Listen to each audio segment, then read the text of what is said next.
안녕하십니까. 안녕하십니까. 자, 우리 마이호즈 마이라이프의 부동산 가정교사 오랜만에 만나뵙습니다. 네, 오랜만에. 그동안 잘 지내셨어요? 잘 지냈습니다. 한절기 감기 조심하시고.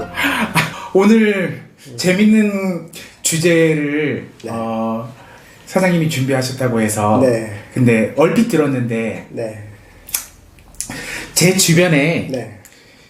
아직도 제 주변에 한국 사람 친구들 중에는 네. 집이 있는 사람보다는 솔직히 없는 사람이 훨씬 많아요. 그 주제를 갖고 좀 자료 조사를 하셨다고 네. 들어가지고 네. 진짜 정말 여기 호주에 사는 한국 사람들은 집을 갖고 있는 사람보다는 집을 갖고 있지 않은 사람이 훨씬 많죠. 아니에요. 집을 갖고 있는 사람이 더 많아요? 그럼요. 네. 오, 대박.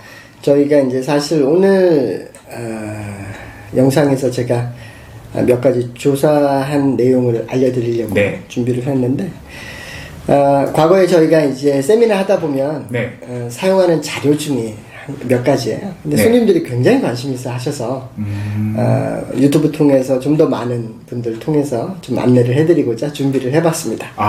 기대가 됩니다. 네, 우선 우리가 보통 줄을 쓸 때 어디 가서 네. 대세에 맞춰서 줄을 쓰는 게 좋잖아요. 저는 그런 타입입니다. 네.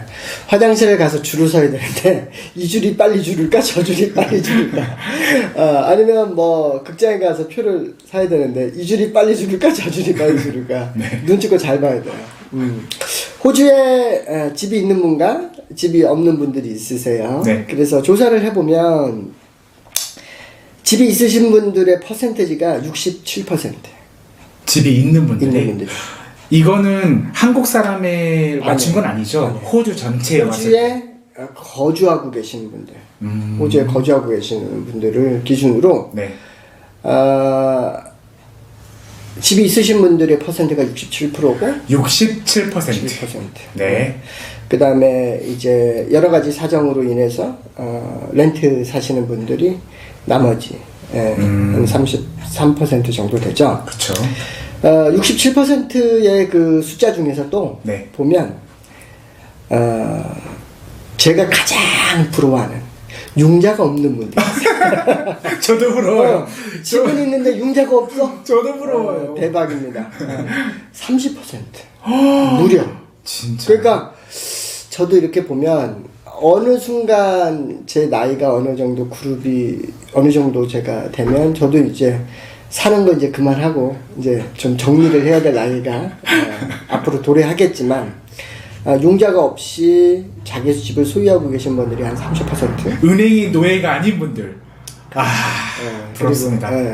그리고 이제 주에 1,000불 벌어도 1,000불 다 쓰실 수 있는 분들. 이자가 몇 번이 올라도 상관없는 분들. 그렇네요.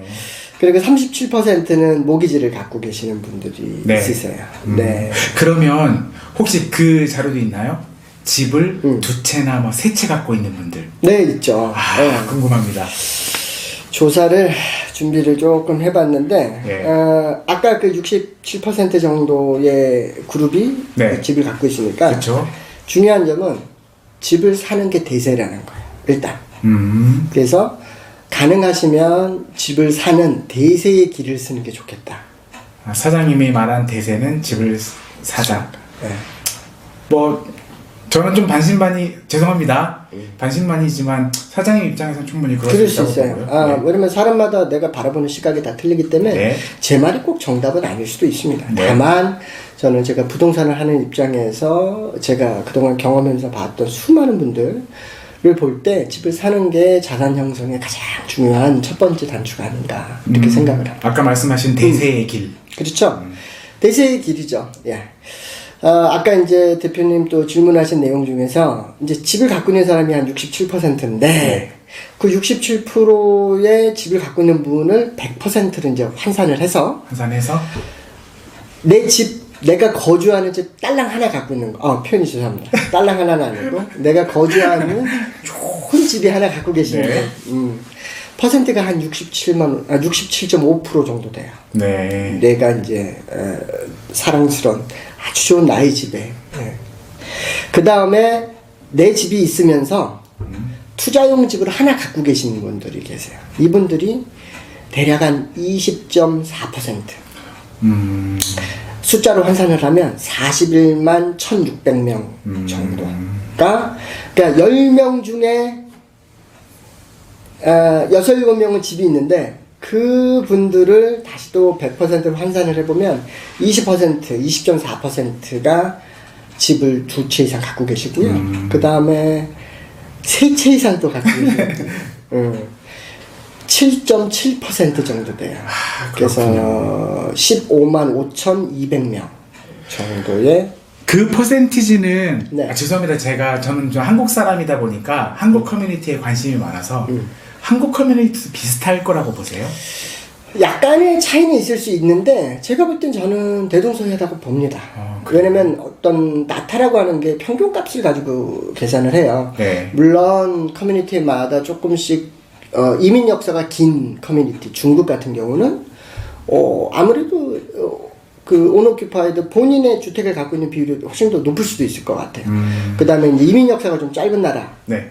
이런 데는 아무래도 조금 아직 시간이 좀 필요하니까 짧을 수도 있죠. 호주는 이민 역사가 짧은 나라 아닌가요?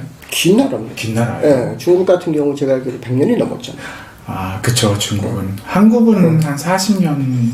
50년 좀 넘게 보더라고요. 그래요? 예, 정확한 그 자료를 찾아보면. 그리고 또 얘기를 덧붙여서 우리가 이제 한국 계신 분들이 잘 살기 위해서 호주 왔잖아요. 네. 어떤 자녀들 교육 또는 또 좀 더 나은 삶.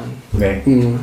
골프도 치고 해안가에서 비키니도 입고 일광욕도 하고 호주적인 삶. 네. 예, 여기 와서 좀 살면서 나도 좀 이렇게 우등생의 길. 그러니까 이게 어떤 이분이 인컴이라든가 이런 거를 계산한 건 아니고 주택을 소유하고 있는 그 넘버로 볼 때 네. 5% 안에 드는 방법이 있어요. 어떻게? 집을 4채 이상 소유하시면 4.3% 그룹 안에 들어가요. 아, 그게 쉬워야 말이죠. 어려울 수도 있고 쉬울 수도 있는데 어떤 분을 만나서 우리 현 대표님이 예를 들어서 퍼스널 트레이닝 하시는 친구가 있다고 치자고요. 네. 그분하고 자주 만나면 운동 얘기 많이 할 수밖에 없어요. 그렇죠. 그렇죠. 네. 저는 제가 아는 모든 분들은 어떤 모임을 해도 결론에 끝날 시간이 되면 다 부동산 얘기만 해요. 근데 정말 주위에 계신 분들이 꼭 제 영향이라고 제가 말씀드리기는 뭐하고요. 어쨌든 저로 인해 부동산에 조금 더 관심을 갖는 거는 맞는 것 같아요. 그래서 여러분들이 집을 갖고 있는 게 대세이고 네. 또 주택을 여러 채 소유함으로 인해서 안정적인 노후를 준비하실 수 있는 그런 기회가 될 수 있으니까 네. 꼭 한번 생각을 해보시면 좋을 것 같습니다. 지금 오늘 사장님 말씀 들어보니까 일단 4채는 이상 갖고 있어야 소위 말하는 우등생이라는 소리 듣는데 그렇죠. 저는 지금 아주 열등생이라서 아닙니다. 오늘- 3채 이상만 갖고 있어도 뭐 우등생입니다. 오늘 속상합니다. 아닙니다. 우등생이 되도록 노력하겠습니다. 알겠습니다. 오늘 말씀은 여기까지 하시죠. 네, 알겠습니다. 네, 감사합니다. 감사합니다.